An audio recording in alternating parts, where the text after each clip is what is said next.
ഒരു veterinary admission ഉദ്ദേശിക്കുന്ന ആളാണോ നിങ്ങൾ? നീറ്റ് സ്കോർ 450 താഴെയാണോ? വേറെ റിസർവേഷൻസ് ഒന്നും ഇല്ല. റിപ്പീറ്റ് ചെയ്യണോ അതെയോ പ്രൈവറ്റ് വെറ്റിനറി ചൂസ് ചെയ്യണോ? അതാണ് ഡിസ്കസ് ചെയ്യുന്ന ടോപ്പിക്.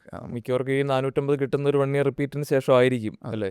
അപ്പോൾ വീണ്ടും ഒരു വർഷം വെറ്റിനറി താല്പര്യമുള്ളവർ അതിനുവേണ്ടി റിപ്പീറ്റ് ചെയ്യണോ, അതോ ഒരു മാനേജ്മെന്റിലേക്ക് പോകണോ എന്നുള്ളതാണ്. അല്ലെങ്കിൽ +2ൻ്റെ കൂടെ നമുക്ക് മനസ്സിലായി നമ്മൾ എഴുതിയ അടുത്ത വർഷം ഒരു വർഷം റിപ്പീറ്റ് ചെയ്താൽ പോലും 450 കൂടുതൽ കിട്ടത്തില്ല എന്ന് നമുക്ക് വ്യക്തമാണ്. അതായത് +2ൻ്റെ കൂടെ നമുക്കൊരു 250-300 ആണ് സ്കോർ എങ്കിൽ പോലും നമ്മൾ റിപ്പീറ്റ് ചെയ്യുന്നത് റിസ്ക്കിയാണ് വെറ്റിനറി സംബന്ധിച്ച്. അതെ. അപ്പോൾ നമ്മൾ എന്താണ് ചെയ്യേണ്ടത്? അപ്പോൾ പ്രൈവറ്റ് ചൂസ് ചെയ്യണോ? അപ്പോൾ ഈ 450 താഴെ നീറ്റ് സ്കോറെങ്കിൽ നമുക്ക് ഗവൺമെൻറ് ഒരു സീറ്റ് കിട്ടാനുള്ള പോസിബിലിറ്റി ഇല്ല.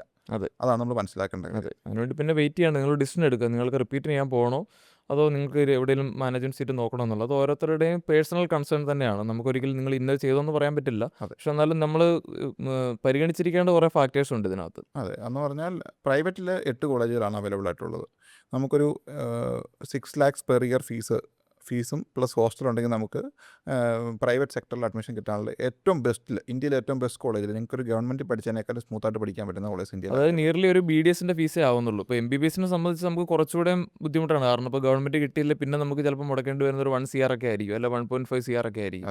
വെറ്റിനറിയെ സംബന്ധിച്ച് നമുക്കൊരു പ്രീമിയം വെറ്റിനറി കോളേജിൽ കിട്ടാനായിട്ട് ഒരു എന്താ പറയുന്നത്, ഒരു 40 lakhsനുള്ളിൽ തന്നെ നമുക്ക്, അതായത് ഇൻക്ലൂഡിങ് ഫുഡ് ആൻഡ് അക്കോമഡേഷൻ അല്ലേ, ആ ഒരു ബഡ്ജറ്റിൽ നമുക്ക് കിട്ടും. സോ അപ്പോൾ പിന്നെ നമ്മൾ അതിനുവേണ്ടി ഒരു 1 ഇയർ കളയണോ വേണ്ടയോ എന്നുള്ളത്, ആ ഒരു 40 lakhും അല്ലെങ്കിൽ പെർ ഇയർ ഒരു 5 to 6 lakhും നിങ്ങൾക്ക് ബുദ്ധിമുട്ടാണെങ്കിൽ പിന്നെ വേറെ ഓപ്ഷൻ ഇല്ല.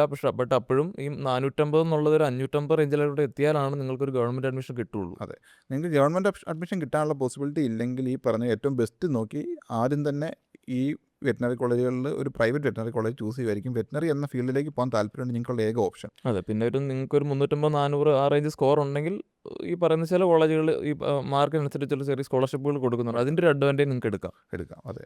സോ ഈ പറഞ്ഞൊരു 450 സ്കോറിൽ താഴെയാണെങ്കിൽ നിങ്ങൾക്ക് മാനേജ്മെൻറ്റിൽ അഡ്മിഷൻ എടുക്കുക മാത്രമാണ് പോസിബിലിറ്റി ഉള്ളത്. അതെ, റിപ്പീറ്റ് എന്നൊരു ഓപ്ഷൻ അല്ലാണ്ട്. സോ വെറ്റിനറി അഡ്മിഷനാണ് നിങ്ങൾ ഫോക്കസ് ചെയ്യുന്നതെങ്കിൽ ഏറ്റവും ബെസ്റ്റ് പ്രൈവറ്റ് വെറ്റിനറി കോളേജ് എങ്ങനെ ചൂസ് ചെയ്യുന്ന കാര്യത്തിൽ ഞങ്ങളെ ഉറപ്പായിട്ട് ഹെൽപ്പ് ചെയ്യാൻ പറ്റും. Thank you.